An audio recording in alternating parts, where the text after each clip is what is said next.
Eagly? Is that you? Where are you, buddy?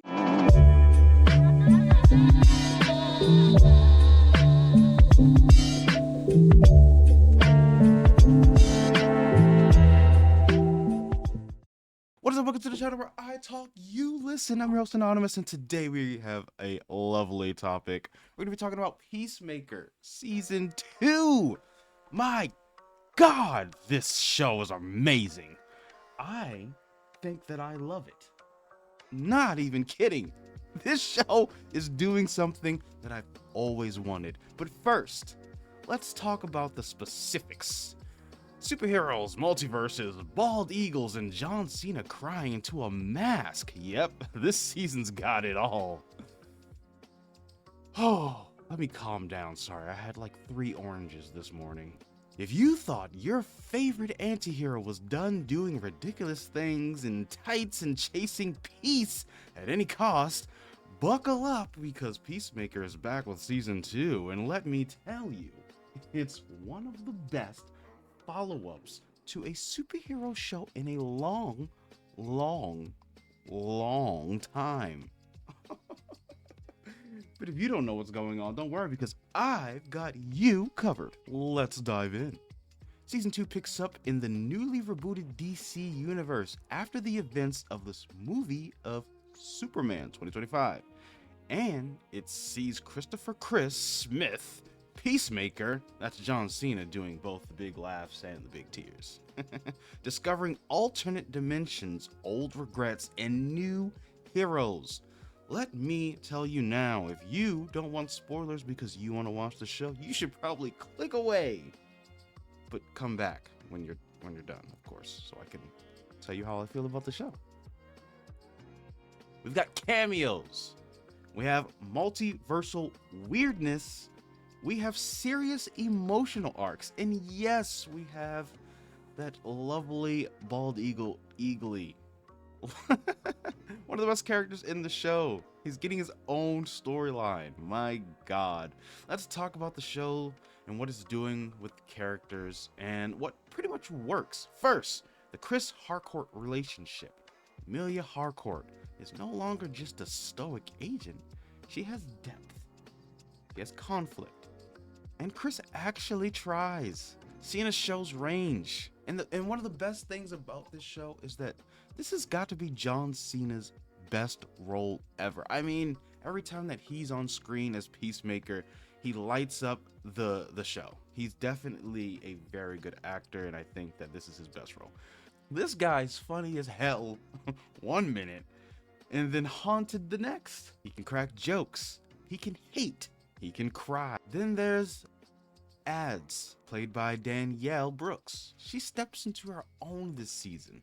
She's breaking free of her mother's shadow, making her own choices, and the show nails it.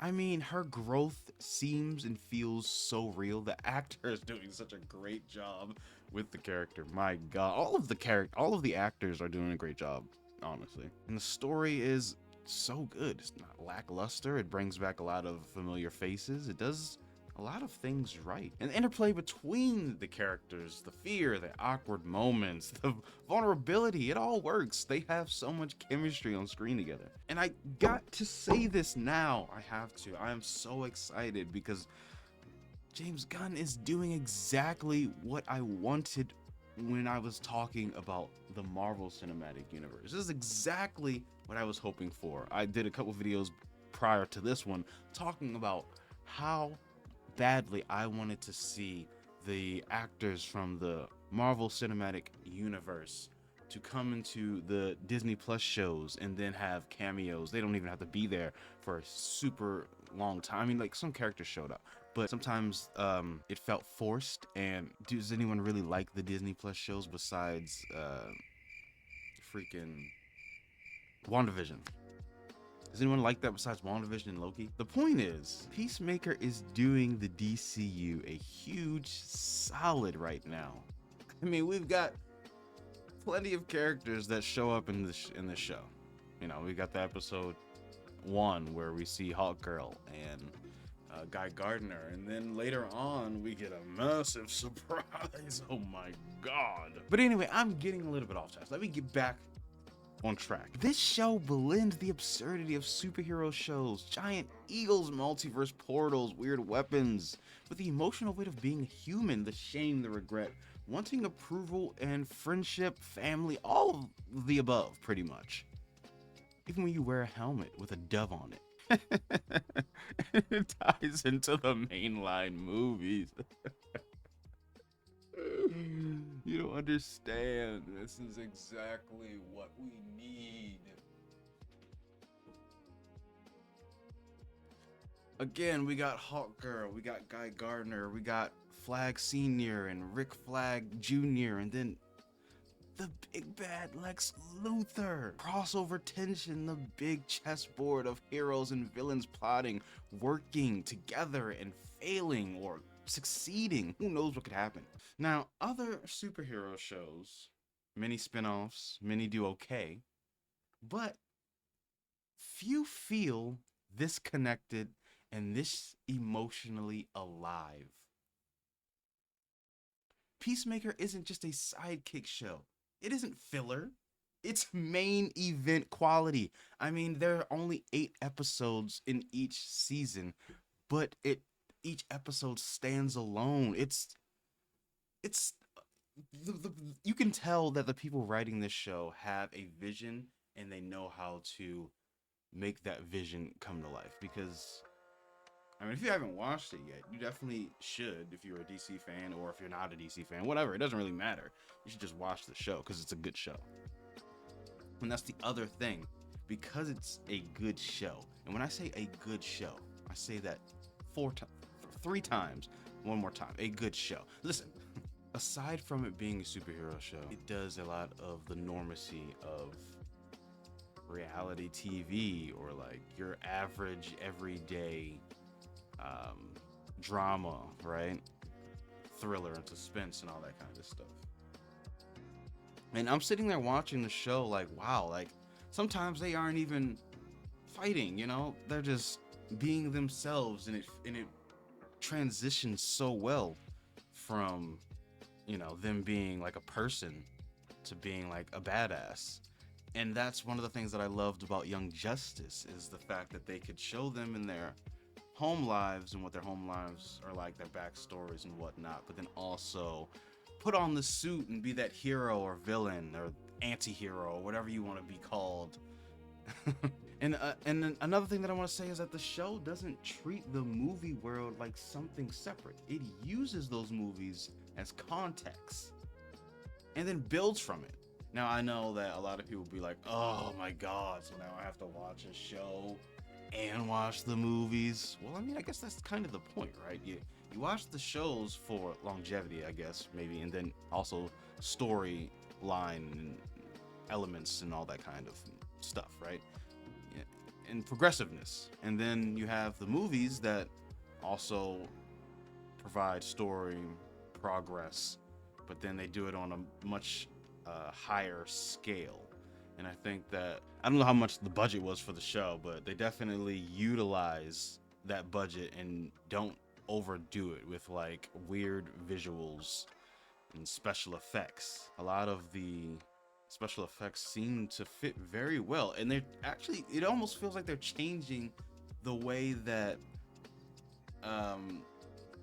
superhero shows are shot, right? Like, I feel like back when the Marvel shows were coming on DC Plus, when they were first releasing, people were talking about how this is going to change the superhero market for television because they've upped the quality way more than like the CW budget, right? The Arrowverse, and then you have the Flash and all those other DC shows that are good in their own right, and then some of them which are really bad in their own right. So, but yeah, so this show feels like they've definitely upped the scale of quality in every aspect, pretty much. It's kind of crazy. And I'm gonna go back to James Gunn, right? This guy seems to know exactly what he's going for, what he's trying to do with the universe.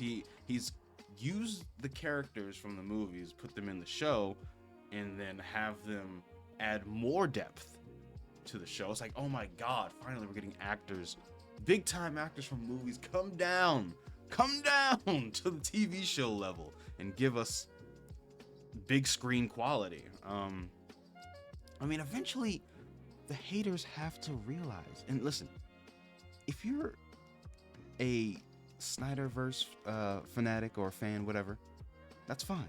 Listen, I like those movies too. I have nothing against those movies. But I think that we're in a different era now with James Gunn, and we're about to see some crazy comic book unfold. I feel like we're about to get all of the characters that we wanted from previous movies and, you know, comic book history, and they're going to be all slapped together within like this peanut butter and jelly sandwich. I don't know why I said that. I guess I'm kind of hungry. But this is exactly what we needed, and people don't realize it yet, but you will. Because when we start seeing Batman from the movies, The Brave and the Bold, when we start seeing Batman come to the TV show world, we're going to be like, oh my God.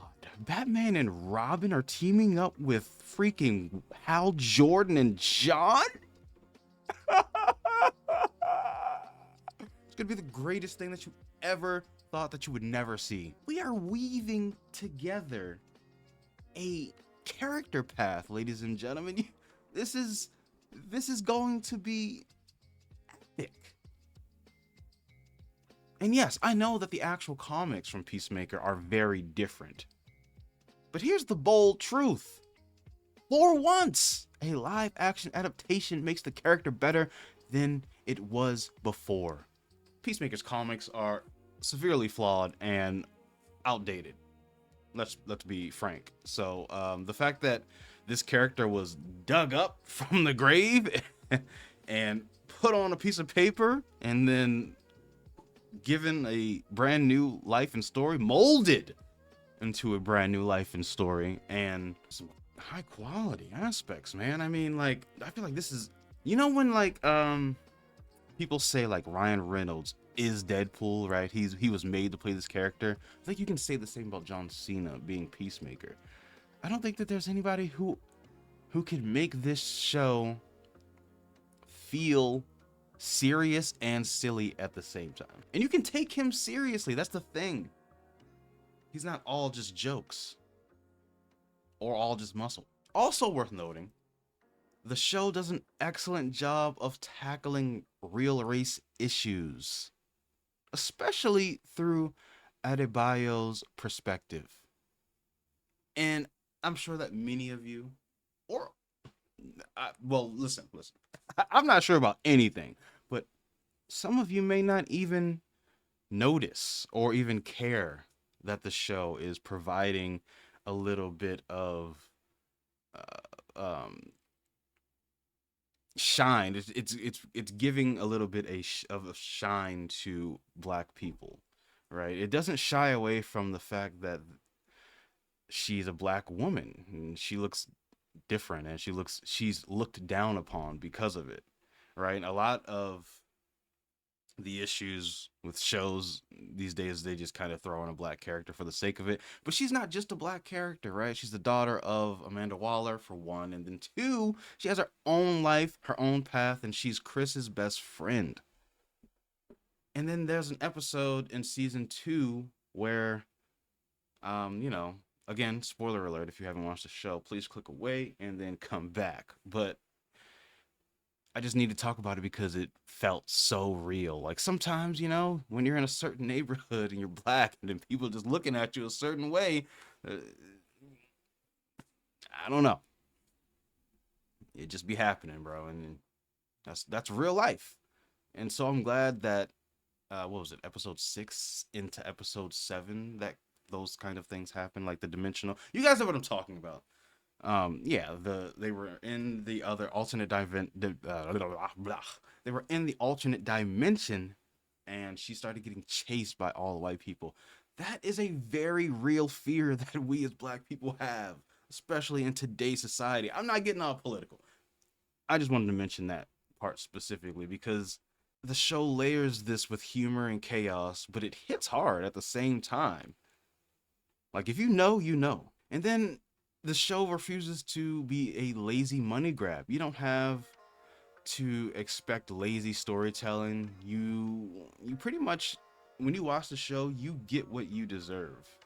And the stakes do matter. I want to say that this show reminds me a little bit of The Boys, but like on a lower scale for gore. Like there's a lot of crazy things that does happen in this show that kind of make it MA rated, right? R rated, whatever. But it's not on the same level as The Boys where it comes to like obscenities and all of those things. I think that it's good that it brings it down a peg. Honestly, it's not too wacky. It's wacky, but it's not too wacky. It's more grounded. And if you're a fan, um, you know, leave a like and tell me what you feel about the show or your favorite characters. Honestly, I haven't even talked about one of my favorite characters, Vigilante, the greatest character on the show. I mean, it doesn't matter what dimension he's in, he is still who he is, and that to me speaks volumes. I mean, this character Vigilante wasn't even in the Peacemaker comics, I don't believe. I think there may have been like one iteration where he was there for a second and he got killed, something like that. I don't know. I don't know their past exactly, but I'm sure that Vigilante had his own thing, and the fact that they combined both these characters together to make a series with such chemistry. I mean, it's astounding. It's really good casting. And I could glaze this show all day, but there are some bad things about the show, right? So let's talk about that. Well, we could start with the fact that there is a little bit of green screen, a little bit of lacking quality in certain scenes, right? And then if you're not a huge fan of like music, it's loud. It gets really loud sometimes. There's always a very dramatic slow motion scene that has music attached to it. And so that's like part of the theme of the show, right? Like there's a huge music element to the show. And so you can expect that to be in the show heavily. But I don't really know if that's like a negative aspect. Personally, I don't know if there really is any negative aspects of the show. I'm sure if I sat here long enough, I could think of something to say. Hmm. Hmm. Hmm. Hmm. Hmm. Ah, I got it. Wait, no, I don't.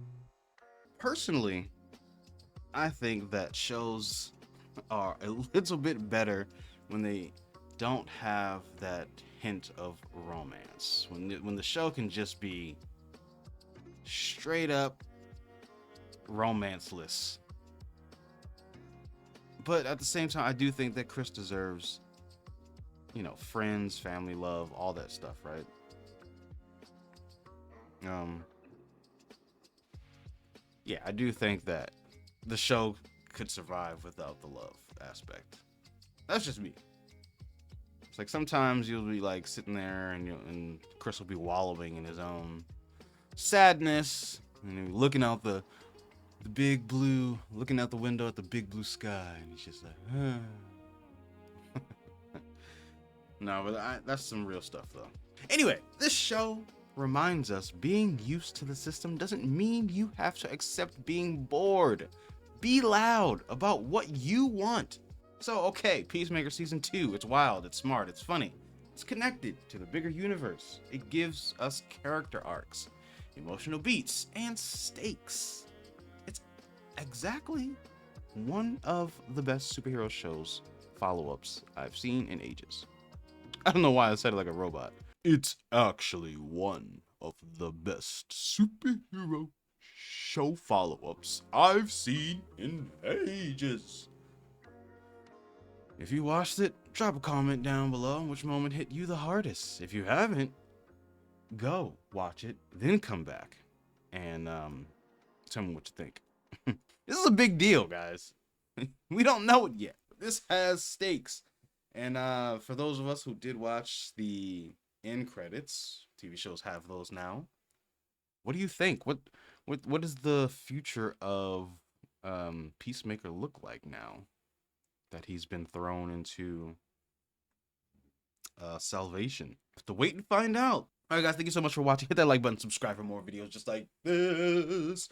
Guys, we've hit a 300 subscriber mark, which is crazy. If there are any of you still watching right now, that's wild. If you just hit the like button, I guess. I don't know what else to say. That's crazy.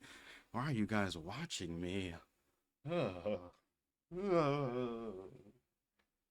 nice to each other out there. Show you boys some love. Peace. Goodbye. Get out.